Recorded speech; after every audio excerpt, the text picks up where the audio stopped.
सभी भक्तों को जय श्री महाकाल। आइए आज चर्चा करते हैं मंदिर के नियमों को लेकर, छोटी छोटी बातों को लेकर, जिन बातों से लोग अनजान रहते हैं और उन्हें इग्नोर भी करते रहते हैं, क्योंकि छोटी छोटी बातें ही, जब छोटा नहीं होगा तो बड़ा कहाँ से आएगा, है ना। तो इसी प्रकार के आज चर्चा करते हैं मंदिरों के नियमों को लेकर। तो आइए आज हम बात करते हैं सबसे पहले अपने शिव जी की, बाबा महाकाल की। लोग आते हैं पूजा करने के लिए, अपने घर से पूजा की थाली लेकर आते हैं, फूल प्रसाद माला इत्यादि पूजा की सभी सामग्री लाते हैं। आते हैं लोग पूजा करने के लिए, बैठते हैं। तो हमने क्या देखा है कि कुछ लोग क्या करते हैं कि वहां बाबा के ऊपर से बेलपत्र लिया और उन्हीं के ऊपर धुला और उन्हीं के ऊपर चढ़ा दिया, है ना। तो ऐसा नहीं करना चाहिए, क्योंकि वो देवादिदेव महादेव हैं, कालों के काल महाकाल है। तो उनका सम्मान करना चाहिए और उनसे हमें डरना भी चाहिए। आजकल देखा गया है कि लोग पूजा करते हैं लेकिन डर नहीं है उनके अंदर, वो भगवान को एक खिलौना समझते हैं। ऐसा नहीं है। देखो, आप मंदिर आ रहे हैं, इतनी मेहनत कर रहे हैं, तो पूजा को तरीके से करें तो उसका लाभ आप मिलेगा, है ना। और जब कोई काम तरीके से नहीं होगा तो वो सारी जिंदगी आप करते रहो, उसका कोई फल नहीं मिलने वाला, है ना। तो काम किया जाए तो तरीके से, जो उसका फल हमें मिले। तो बात करते हैं ना, तो ऐसे ही और भी बातें हैं। जैसे लोग अब क्या करते हैं, बाबा को स्पर्श करते हैं, लोग उनके सर में सर मारते हैं, उनकी छाती में सर मारते हैं और उन्हें जेट से यूं भर लेते हैं।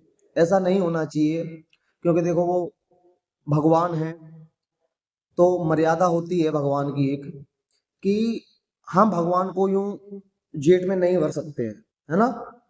और क्या है कि भगवान को स्पर्श हमें करना है तो उनके चरण स्पर्श कर सकते हैं, चरणों तक हमें सीमित है, उनके चरण स्पर्श करें। लेकिन ये नहीं है कि उनके सर में सर मारे हैं। और हमने देखा है कि लेडीजें आती हैं दर्शन करने के लिए, पूजा करने के लिए।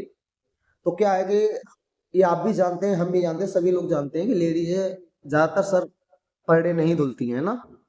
तो क्या है, और वो आती हैं बाबा को यूं उनकी पिंडी में सर लगाती हैं।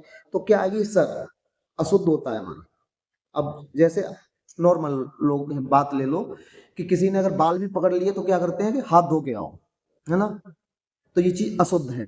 जब बाल हम बाबा से स्पर्श करेंगे तो बाबा अशुद्ध हो जाएंगे, और जब बाबा अशुद्ध होंगे, वहां पे वो चीज अशुद्ध हो जाएगी, तो वहां शक्ति नहीं विराजेगी। और जब शक्ति नहीं विराजेगी, फिर आपकी कौन सुनेगा, आपकी पुकार को कौन सुनेगा और आपकी मनोकामना कौन पूरी करेगा। तो इसलिए मर्यादा को बनाए रखें और पवित्रता बनाए रखें। इसमें मेन चीज क्या है, पवित्रता। मंदिर को पवित्र रखा जाए। जब तीर्थ स्थल पवित्र रहेगा तो उसका लाभ हमें मिलेगा, आपको भी मिलेगा, है ना। सब लोगों को मिलेगा और सारे जगत को मिलेगा। तो मंदिरों में साफ सफाई, ये सारी व्यवस्था अपनी है। जब हम लोग सफाई करेंगे तभी सफाई हो पाएगी। ऐसा नहीं है कि मंदिर में व्यवस्थापक लगे हैं, वो सफाई कर रहे हैं और हम गंदगी फैलाएं, तो ऐसे सफाई नहीं हो पाएगी। क्योंकि एक कर रहा है और 10 बिगाड़ रहे हैं, तो ऐसा नहीं चलेगा, है ना। तो क्या है कि मंदिर की व्यवस्था को बनाए। और लोग हमने देखा है आते हैं, क्या किया कि आए सीधे घर से और मुख्य द्वार पे उनने गेट के सामने चप्पल उतार दी, है ना, मूर्ति के सामने चप्पल उतार दी। तो ऐसा भी नहीं होना चाहिए कि मूर्ति के सामने चप्पल उतार दी और बाइक बाइक भी खड़ी कर देते हैं गेट के मुख्य द्वार के सामने। और मुख्य द्वार जो है बाबा का, वो ठीक बाबा के सामने है। और लोग क्या करते हैं, और दूसरी चीज, चप्पल उतारना छोड़ो, चप्पल पहन के लोग पूरे मंदिर को में भ्रमण करते हैं। ये गलत है भाई, हमें बुरा लगता है, क्योंकि हम यहाँ के व्यवस्थापक हैं। हम व्यवस्था को देखते हैं, व्यवस्था संभालते हैं, सफाई भी करते हैं, करवाते हैं, हम भी करते हैं, करवाते भी हैं। तो क्या है कि हमने सफाई की और आप आए गंदी संदी चप्पल लेके और पूरे मंदिर में घूमे, तो भाई क्रोध तो आएगा। अब आपका घर है, आपने अपने घर में सफाई की और उसी घर में हम आए और आपके पूरे घर में हम चप्पल पहन के इधर उधर घूमें, गंदगी करें, तो आपको भी क्रोध आएगा, आप भी हमें कहना सुनना छोड़ो, मार के भगा देंगे घर से, है ना। तो ये क्या है, ये भगवान का द्वार है, भगवान का घर है। जब आप लोग सब मिलकर, हम लोग सब भी मिलकर, सभी मिलकर सफाई करेंगे, सफाई अभियान बनाएंगे, तो मंदिर में सफाई अच्छी रहेगी, अच्छा लगेगा मंदिर। और क्या है कि इससे जब हम मंदिर में सफाई करेंगे तो इससे हमारी आत्मा शुद्ध होगी, मन भी शुद्ध होगा, तन भी पवित्र रहेगा हमारा, है ना, और विचार भी हमारे शुद्ध होंगे, है ना। तो मंदिर को क्या है कि ये मंदिर नहीं, कोई भी मंदिर ले लो, कोई भी तीर्थ स्थल ले लो, कोई भी धर्म स्थल ले लो, कहीं भी जाए अगर हमें दिखता है कि यहाँ गंदगी है तो हम साफ कर सकते हैं। क्योंकि ऐसा नहीं है कि देखो हम मंदिर गए और हमने देखा कि हम बहुत पैसे वाले हैं, है ना, कि हम बहुत बड़े आदमी हैं, कि हमारे ऊपर पद है। नहीं, अगर आप बाबा के सामने आके कहते हैं कि हम कुछ हैं, तो मेरी नजर में तो कुछ नहीं है आप। यहाँ आने के बाद शून्य है,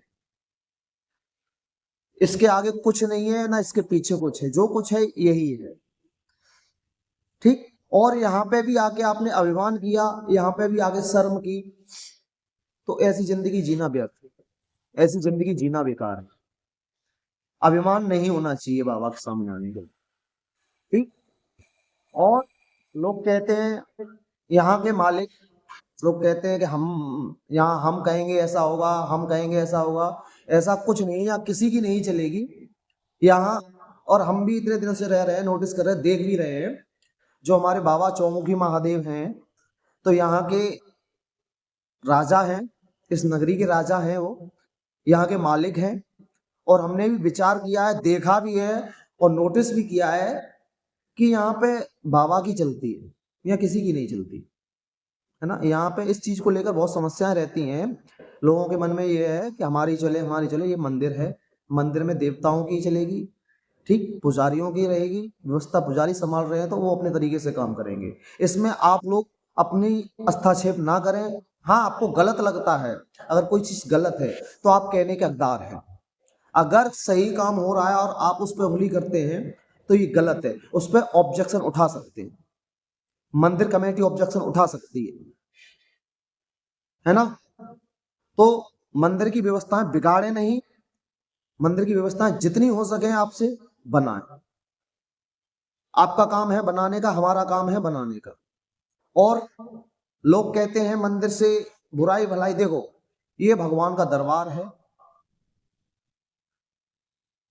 और किसी की यहाँ पे निंदा नहीं करनी चाहिए, ना किसी की यहाँ बुराई करनी चाहिए बैठ के। क्योंकि विचार कीजिए कि आप 24 घंटे में 10 मिनट का टाइम लिया आपने और उसमें मंदिर आए आप पूजा करने के लिए, और उसमें भी यहाँ आने के बाद आप फालतू की बात करते हैं, फालतू की बातों को लेकर बैठ जाते हैं। तो इससे क्या है कि वो पूजा भी बेकार हो गई आपकी और आपने कर्म भी बेकार कर लिए, है ना। तो ऐसा नहीं होना चाहिए। और लोग, हमने देखा है कि आते हैं घर से खाली हाथ चले आते हैं राजा बाबू बन के, और मंदिर से लोटा लिया, मंदिर का जल लिया और चढ़ा दिया शिव जी पे, है। कुछ लोग करते हैं मंदिर से फूल तोड़े चढ़ा दिए, ठीक। और मंदिर से कुछ लोगों को हमने नोटिस भी किया है कि लोग आते हैं मंदिर से पेड़ उखाड़ के ले जाते हैं अपने घर पे। तो देखो, मंदिर से कोई चीज लेके नहीं जाते हैं, मंदिर में दान दी जाती है, मंदिर से दान लिया नहीं जाता, मंदिर में दान दिया जाता है ना। तो पेड़ पौधे की बात है, आपसे जितना हो सके पेड़ पौधे मंदिर में लगाएं, मंदिर से लें, है ना। तो ये सारी बातों को ध्यान में रखते हुए आगे बढ़ रहे हैं हम, और सारी व्यवस्थाएं देखते हैं, मंदिर की व्यवस्थाएं ना बिगाड़ें। और इसमें मेन उद्देश्य हमारा यही रहेगा कि मंदिर में गंदगी ना फैलाएं, साफ सफाई को बनाए रखें। और लोगों से एक विनम्र निवेदन भी है कि लोग आते हैं मंदिर में दर्शन करने, पूजा करने के लिए, दीपक को क्या है कि बाबा की चौखट के पास रख देते हैं, बाबा के पास रख देते हैं, रेलिंग के पास रख दे, इधर उधर रख देते हैं। तो क्या है कि मंदिर काला भी हो रहा है, बाबा की मंदिर की जोड़ी है ना, तो उसमें भी पैसा काफी खर्च हुआ, और आप लोग बिगाड़ देंगे तो फिर से उसकी मरम्मत करानी पड़ेगी, है ना। तो ऐसी पूजा ना करें कि जिससे मंदिर में नुकसान हो। ऐसी भी पूजा किस मतलब की कि हमारा फायदा और दूसरे का नुकसान हो, और दूसरे का किसका, जिसकी पूजा कर रहे हैं उसी का नुकसान है ना। और लोग ये भी कहते हैं, बहुत से लोग हमने देखा है कि बाबा को क्रोध नहीं आता है। अरे कौन कहता है बाबा को क्रोध नहीं आता? हम कहते हैं बाबा को क्रोध आता है। आप अधर्म के रास्ते पे चलेंगे तो बाबा को क्रोध आएगा, अगर आप धर्म के रास्ते पे चलते हैं तो क्रोध नहीं आएगा।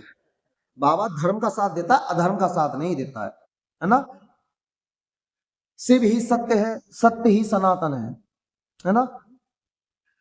तो झूठ ना बोलें, किसी की निंदा ना करें, और मंदिर में जैसे लोटा चढ़ाया, मंदिर के फूल ले भी लिए, तो इसका क्या है कि बाबा के दान पात्र में 2 रुपए हैं, 4 रुपए हैं, 5 रुपए लोटा के बदले, जल के बदले डाल सकते हैं आप। फूल लिए उसके बदले आप डाल सकते हैं, क्योंकि मंदिर का जल आपने लेके चढ़ाया, तो उसका क्या है कि वो मंदिर का है, आपको तो कुछ मिला नहीं उसमें। तो आप जब उसमें उस जल का दान डाल देंगे तो वो आपका जल हो जाएगा, जब आपका हो जाएगा तो वो आपको लगेगा, है ना। तो ये सारी बातें को ध्यान में रखते हुए सारी बातें ध्यान रखते हैं, है ना। तो और भी जो भी बातें हैं उसे हम लेके आएंगे आगे की वीडियो में। अभी के लिए क्या है, इतना ही रखते हैं। सभी भक्तों को जय जय श्री महाकाल।